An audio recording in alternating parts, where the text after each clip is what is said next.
The footage you're about to hear was never meant for the public. It shows a man filming what he thought was a harmless bird, until that bird turned, locked eyes with him, and charged so fast, the camera caught his last breath. What he captured next still haunts investigators today. The Ugandan sun had not yet risen when Daniel stepped off the old, creaking boat and into the marshlands. Mist clung to the reeds like ghosts reluctant to leave. The world around him felt ancient, heavy with secrets, untouched by time. His boots sank slightly with each step, swallowed by the wet earth that gurgled beneath him. The air was dense, humid, almost too still.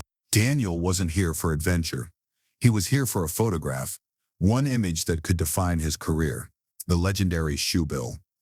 A creature so strange that most people refused to believe it was real until they saw it with their own eyes. It stood nearly 5 feet tall, with a prehistoric beak shaped like a shoe and eyes that seemed carved from stone. To many photographers, it was a trophy. To the locals, it was something else entirely. "Don't go too deep," the fisherman had warned him the night before, his voice trembling with something more than superstition. "That bird guards its nest like a god. It doesn't forgive." Daniel had smiled, brushing off the words as folklore.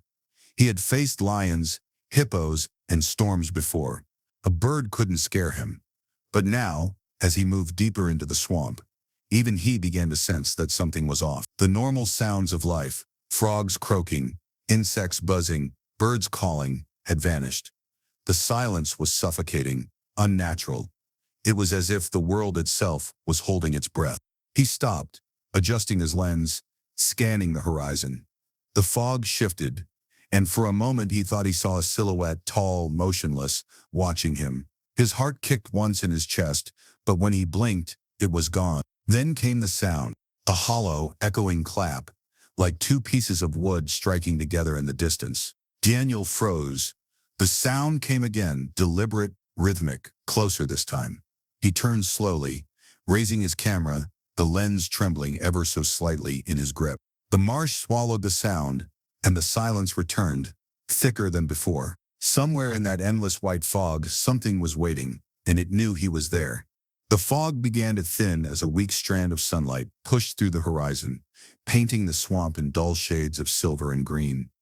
Daniel moved carefully, each step sending ripples across shallow pools that reflected his outline like fractured glass. He had been walking for nearly an hour since he heard that strange clapping sound, and still the silence lingered. No insects, no wings, just the soft rustle of reeds brushing against his sleeves. Then he saw it. Something tall shifted near the edge of the reeds, slow, deliberate, and almost human in its stillness. Daniel froze. The shape stood half-shrouded in mist, motionless, gray as the marsh around it. For a long moment he thought it was a fallen branch caught upright, or maybe a forgotten statue. But then, it blinked. His pulse quickened. The fog parted just enough to reveal its form, 5 feet of strange, prehistoric elegance. A Shoebill Stork. Its slate blue feathers hung like armor, and its massive bill curved down like a weapon forged by time. It stood completely still, staring straight at him with pale, unblinking eyes that seemed to look through him rather than at him. Daniel raised his camera, every instinct torn between awe and unease. The first click of the shutter echoed across the swamp, sharp and unnatural against the silence. The bird didn't flinch. He took another shot, then another, still nothing. It just watched, steady, unmovable, as if letting him record something forbidden. When Daniel finally lowered the camera, the bird tilted its enormous head slightly to one side, studying him with almost human curiosity. Then it opened its beak. A sound followed, not a call, not a screech, but a deep, hollow clack, clack, clack. The noise cut through the fog like metal striking wood. The rhythm was deliberate, measured, warning. Daniel's skin prickled. It wasn't random. It sounded like something speaking, something responding. He stepped back instinctively, his boots sinking into the mud. The shoebill didn't move. It only stared unblinking, calculating as if deciding whether he was prey or intruder. In that moment, Daniel realized the swamp wasn't silent. It was listening. The morning light was beginning to burn through the mist now, revealing the swamp's true face, wild, endless, and alive with decay. Daniel's clothes clung to his skin, soaked through with humidity and sweat, but his focus never wavered. The shoebill was gone, vanished into the reeds, as if it had melted back into the marsh. Yet the sound of that hollow clack, clack, clack still echoed faintly in his ears, like a heartbeat he couldn't escape. Driven by a mix of curiosity and obsession, he pressed deeper into the reeds. Each step was a slow battle against the mud that sucked at his boots and the tangled vines that clawed at his legs. The air grew heavier, the stench sharper, a foul mix of wet moss and something else, something rotting. Then he noticed it: crushed vegetation, flattened reeds, the faint impression of massive footprints leading toward the water's edge. Daniel crouched, brushing his hand over the damp ground. The signs were clear. This was nesting territory. His pulse quickened with the thrill of discovery. He lifted his camera and began snapping photos: broken reeds, deep prints, and then bones. Tiny white fragments scattered like shells, fish spines, snake vertebrae, small bird skulls, a whole collection of what the shoebill had left behind. It wasn't just a hunter, it was an apex predator of this quiet, forgotten world. Nature's perfect hunter, Daniel whispered under his breath, almost in admiration. He moved closer, parting the reeds with trembling hands. That's when he saw it: a nest. Enormous, nearly 2 meters across, woven from reeds and sticks thick as his arm. Inside, a single gray chick stood wobbling on unsteady legs, its oversized bill already a miniature version of the adult's. Daniel's breath caught in his throat. He raised his camera slowly, knowing this moment could make his career. But before he could press the shutter, a sound erupted behind him, a deep guttural clatter that shook through the air. The adult shoebill. The same hollow rhythm as before, but this time it was closer, louder, angry. Daniel turned his head slowly, dread pooling in his chest. The reeds shifted, shadows moved, and then it hit him. He was standing inside its territory. The swamp that had been silent all morning suddenly exploded with noise. The rush of wings, the violent splash of water, and the heavy clack, clack, clack echoing like thunder through the marsh. The hunter had returned. The air split open with the sound of wings. Massive, deliberate, and thunderous. Daniel spun around just as the shoebill burst through the reeds, a gray shadow rising from the fog like something carved from the bones of the swamp itself. Its wings stretched wider than he imagined, catching the weak sunlight and scattering droplets of mud and mist. For a heartbeat, the world froze. Then the bird let out a deep, guttural clack, clack, clack, louder and faster than before. It wasn't a warning this time. It was rage. Daniel stumbled backward, heart hammering against his ribs. His camera, still recording, caught every movement, every hiss of breath, every violent flap of wings. The shoebill's massive beak snapped shut, inches from his arm, the sound sharp as steel on bone. Instinctively, he flinched, losing his footing on the slick mud.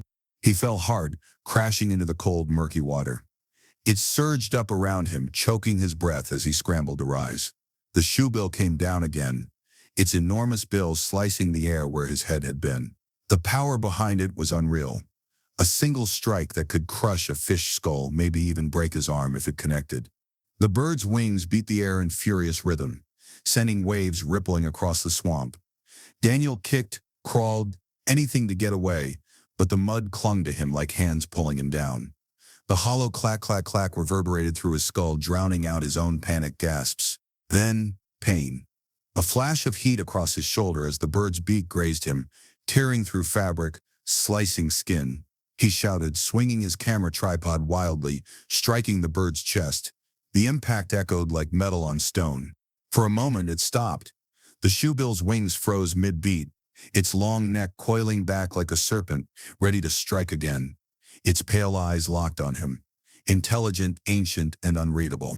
Mud dripped from Daniel's arms as he crouched low, shaking, the tripod still clenched in his hands. Every instinct screamed to run, but his body refused to move.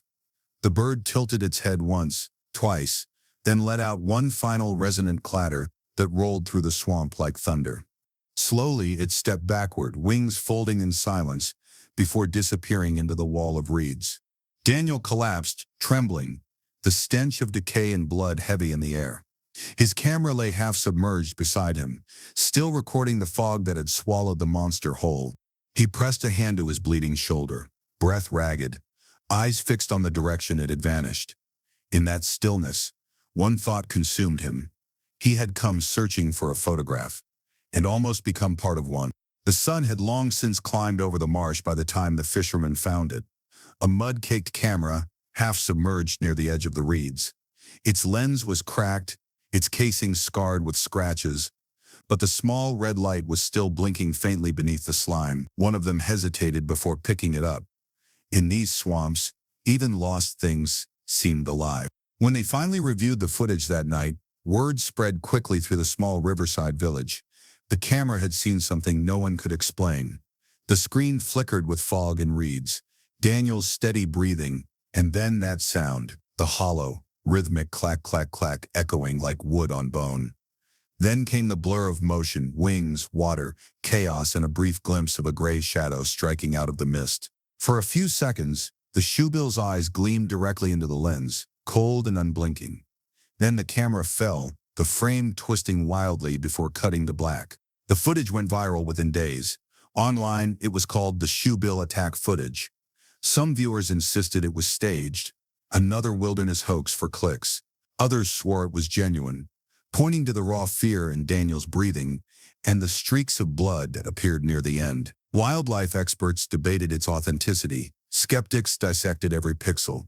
But one thing was certain. No one could forget the sound of that clack, clack, clack echoing in the final seconds. Daniel himself refused to talk about it for weeks. When he finally appeared in an interview, his shoulder was wrapped in bandages, the faint outline of deep, jagged scars visible beneath his shirt. His face was pale, his expression distant, as though a part of him had never left that swamp. When asked what happened out there, he didn't show anger or pride, only something colder. "You can't understand fear," he said quietly, "until silence starts watching you back." He never returned to the marshes again. His equipment was shipped home, untouched. The footage remains archived online, dissected, analyzed, mythologized. But the locals know better than to argue.